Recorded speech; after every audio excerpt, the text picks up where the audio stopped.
Hello, everyone. My name is Hillary Berk. I'm in Criminology, Law, and Society in the School of Social Ecology, and I am a sociologist of law. Let me share my Canvas page with you first, but I'm going to do some introductory talking before I explore three aspects of it.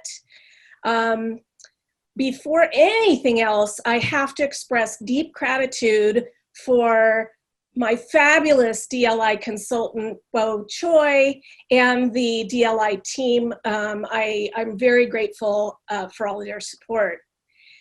I want to say that during the Digital Learning Institute, I actually worked on 3 remote courses that I'm teaching. I've already started teaching this fall. But the content that I'm showcasing today is a class called C113, that's Gender and Social Control, which is an interdisciplinary exploration into the study of gender, law, and society. This is a social science perspective of the study of gender. I want to also mention that I actually taught 2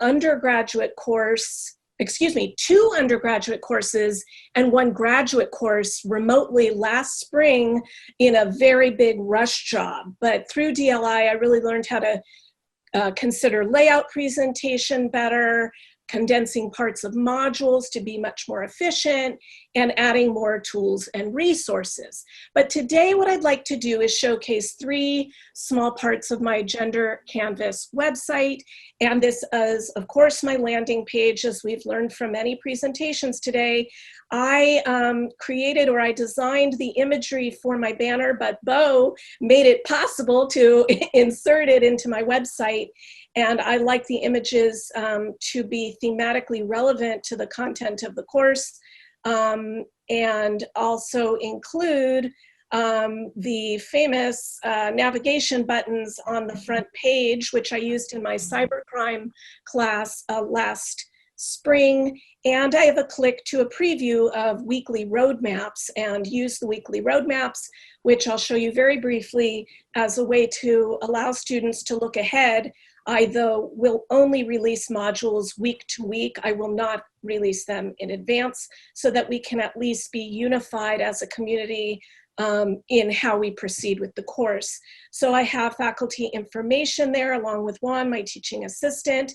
And in multiple parts of my website include, I just had to adjust, a recommended weekly schedule for the course that is a general way that they can have continuity and consistency and expectations that will allow them to develop skills around how to organize their time and studying and expectations for due dates.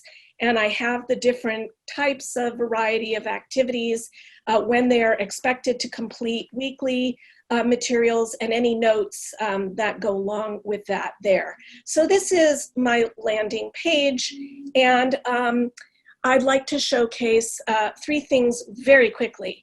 And the first thing, if I go to modules, and they are already well engaged in taking a survey on access and introducing themselves and watching the welcome video, etc. But I did want to feature, encouraged by Bo, my introduce yourself, which for some reason does not want to, oh, there it goes, my discussion board introduction.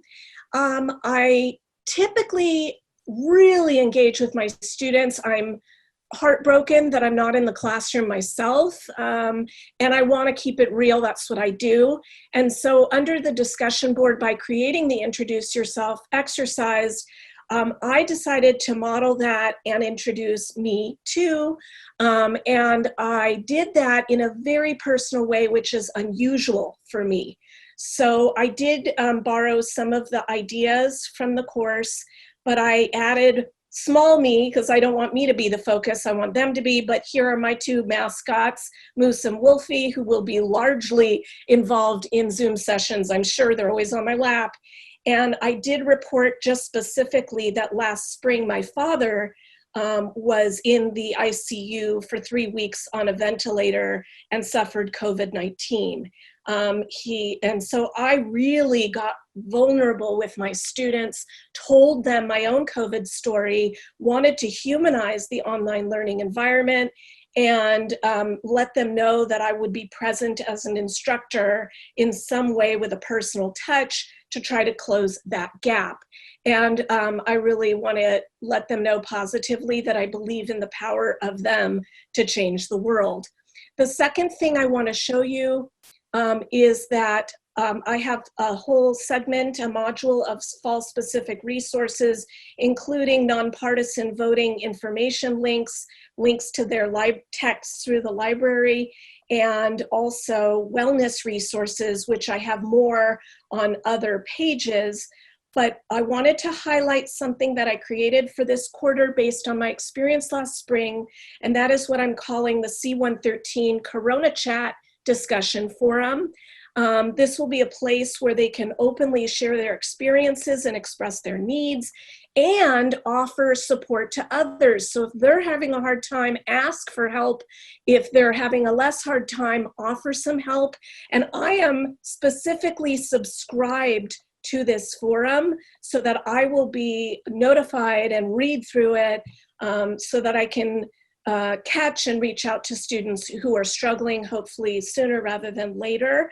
And I do tell them in other places, I am not a counselor, but I can help hook you up with all kinds of resources for food insecurity, housing, and more. The last thing I wanted to share was a segment on roadmaps. Because I am teaching 3 remote large courses. By the way, I should mention this is 110 students. I'm teaching close to 400 students across 3 classes this quarter.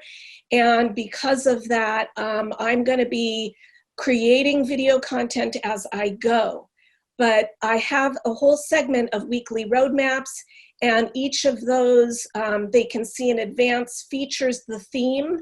A very short summary of what it is to be doing gender, in this case, intersectionality on race and gender and other things, and the movement for an equal rights amendment.